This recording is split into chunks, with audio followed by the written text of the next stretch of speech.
अस्सलाम वालेकुम स्टूडेंट्स। आज हम स्टार्ट करेंगे FSc mathematics chapter number 3 integration का है। एक्सरसाइज 3.4 है। नीचे मैंने अपना वेबसाइट का एड्रेस, अपना ईमेल एड्रेस और वाइबर और व्हाट्सएप नंबर दे दिए हैं। अगर ये मैंने चेंज किया तो मैं आपको अपडेट कर दूंगा साथ में इसकी। अच्छा जी, अब आज हम इसका स्टार्ट करेंगे क्वेश्चन नंबर फर्स्ट पार्ट आज हमने स्टार्ट करना है। एक्सरसाइज न्यू स्टार्ट करेंगे। तो ये सारी एक्सरसाइज जो है ये हमने इंटीग्रेशन बाय पार्ट से करनी है। ठीक है, इसमें जो फंक्शंस हमारे पास आएंगे वो वेरिएबल्स जो आएंगे वो हमारे पास आपस में मल्टीप्लाई हो रहे होंगे, लेकिन ये शर्त है कि होगा एक वेरिएबल ही, दो नहीं होगी। यानी कि एक्स और वाई नहीं, यहाँ पे होगा एक एक्स होगा एक वाई, ऐसा नहीं है। ठीक है, सिर्फ एक ही वेरिएबल होगा, एक्स होगा या वाई होगा या जी होगा, कोई एक वेरिएबल होगा या मे बी थीटा हो।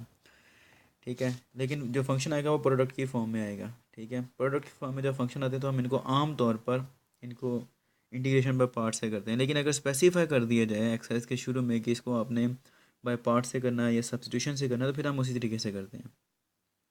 इस एक्सरसाइज के स्टार्ट में ये कह दिया गया कि हमने इसको सॉल्व करना है बाय पार्ट से। तो जितने भी क्वेश्चन हैं वो अव्वल तो होंगे नहीं किसी और मेथड से। ठीक है, अगर होंगे भी तो हमने करना नहीं है, क्योंकि हमें शुरू में ये हिदायत दे दी गई है कि हमने करना है बाय पार्ट से।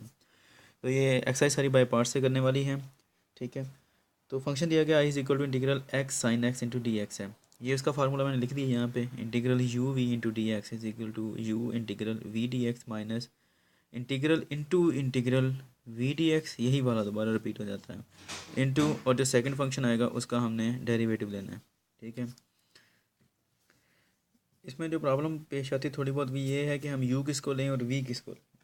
तो इसमें ये होता है कि जो हमारे पास यहाँ पर दिया गया है डेरिवेटिव और इंटीग्रल, मेन चीज़ ये वाली दो हैं कि हमने कोशिश करना है फंक्शन को सिंपलीफाई करने के, ना कि कॉम्प्लिकेटेड करने के। अब यहाँ पे मैंने यू को एक्स ले लिया है, सॉरी एक्स को यू लिया है और साइन ऑफ एक्स को वी लिया है।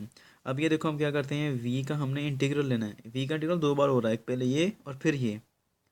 ठीक है, और जो यू आ रहा है उसका सिर्फ एक बार डेरिवेटिव है। अगर सपोज हम यहाँ पर एक्स की बजाय साइन एक्स ले लेते हैं, इसको कर लेते हैं, तो साइन एक्स का डेरिवेटिव क्या आ जाएगा हमारे पास, वो आ जाएगा कॉस एक्स। ठीक है, और यहाँ पर आ रहा है एक्स, एक्स का इंटीग्रल क्या आएगा एक्स स्क्वायर बाई टू। तो यहाँ पर जो फंक्शन दोबारा बचेगा वो क्या आएगा, वो आएगा कुछ इस तरह से एक्स स्क्वायर बाई टू, और यहाँ पर क्या आएगा कॉज ऑफ एक्स। अब देखा जाए तो फंक्शन फिर वैसे ही होगा, यानी कि दो वेरिएबल दो आ रहे हैं, दो टर्म्स तो नहीं कह सकते, दो चीज़ें मल्टीप्लाई हो रही हैं आपस में, एक्स और साइन एक्स। यहाँ पर फिर वही आ गया। तो कम जो हमारा फंक्शन होगा ये वाला, ये सॉल्व नहीं होगा बल्कि ऐसे ही चलता रहेगा। ठीक है, तो इसके लिए हमें फिर ऐसा करना होता है कि फंक्शन को सिंपलीफाई करना है। हम यू और वी कुछ इस तरह से लेते हैं, ये खुद सोचना पड़ता है जहन में, किसको यू लें किसको वी लें, कि हमारा फंक्शन जो है वो कॉम्प्लिकेटेड ना हो बल्कि वो इजी हो जाए, हम उसको जल्द अज जल्द ख़त्म कर लें। ठीक है, अगर हम यहाँ पर लेते हैं वी लेते हैं एक्स को, तो फंक्शन हमारा आ जाएगा x square into cos of x, उसका दोबारा फिर इंटीग्रल, वो ख़त्म नहीं होगा। वो फिर आगे एक्स क्यूब आ जाएगा, फिर आगे एक्स पावर फोर आ जाएगा, वो तो बढ़ता रहेगा, वो ख़त्म ही नहीं कभी भी होगा। तो इसलिए हम यहाँ पर जो यू है वो एक्स लेते हैं और वी जो है वो साइन एक्स लेते हैं, क्योंकि एक्स का जब डेरिवेटिव लेंगे तो वो वन आ जाएगा। तो फिर हमारे पास यहाँ पर सिर्फ क्या बच जाएगा, सिर्फ एक ट्रिग्नोमेट्रिक फंक्शन बच जाएगा और बस। चलिए हम स्टार्ट करते हैं। इसको मैं यू वी की फॉर्म में लिखूंगा ज़रूर, लेकिन मैंने ये डायरेक्ट फार्मूला अप्लाई करना है, बता देता हूँ कैसे। आई इज इक्वल होगा, यू पहले आ रहा है मतलब क्या आ रहा है एक्स एज इट इज़ आ रहा है, उसके बाद इंटीग्रल, फिर उसके बाद वी आ रहा है। वी हमने किसको लिया है साइन ऑफ एक्स को, sine of x d x minus integral ये वाला, आगे फिर ये वाला इंटीग्रल। ये कौन सा आ रहा है वी डी एक्स, यही वाला आ रहा है, तो हम यही लिख देंगे ये वाली चीज़ दोबारा, sine of x with integral sine, sine of x d x into u prime आ रहा है। यू प्राइम से मुराद क्या है, हमने डेरिवेटिव लेना है यू का, वो क्या आ रहा है एक्स इंटू डी एक्स। ठीक है, सॉल्व करते हैं एक्स। ये मैं हर क्वेश्चन के अंदर इसी तरह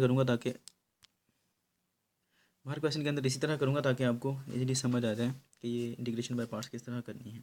अच्छा, तो साइन ऑफ एक्स का जो इंटीग्रल आता है हमारे पास वो आता है minus cos of x minus integral ये वाला, और ये हमने इसका इंटीग्रल यही वाला आ जाता है, तो बार बार करने की ज़रूरत नहीं है, जो इसका जवाब आएगा वही यहाँ पे लिख दो, क्या आ रहा है माइनस कॉस ऑफ एक्स और इंटू इसका डेरिवेटिव क्या आएगा वन और डी एक्स।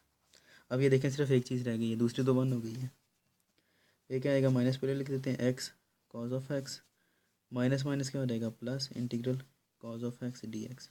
अगर हम यहाँ पर वो लेते एक्स ले लेते हैं, एक्स को वी ले लेते, तो यहाँ पर जो फंक्शन आता वो आना था एक्स स्क्वायर बाई टू आना था, तो फिर दो चीज़ें आ जानी थी, उसको सॉल्व करना अगेन कॉम्प्लिकेटेड है। अच्छा, अब आगे क्या आ जाता है जी, minus x cos of x. अब यहाँ कॉस का क्या आता है, इंटीग्रल साइन ऑफ एक्स आता है, प्लस सी। ये हमारा आंसर है। उम्मीद है कि आपको समझ आ गया होगा, मैंने वैसे अच्छे तरीके से समझाने की कोशिश की है। अब इंशाल्लाह नेक्स्ट वीडियो में मिलते हैं नेक्स्ट क्वेश्चन के साथ। तब तक अपना ख्याल रखिएगा और मुझे दुआ में याद रखिएगा। अल्लाह हाफिज़।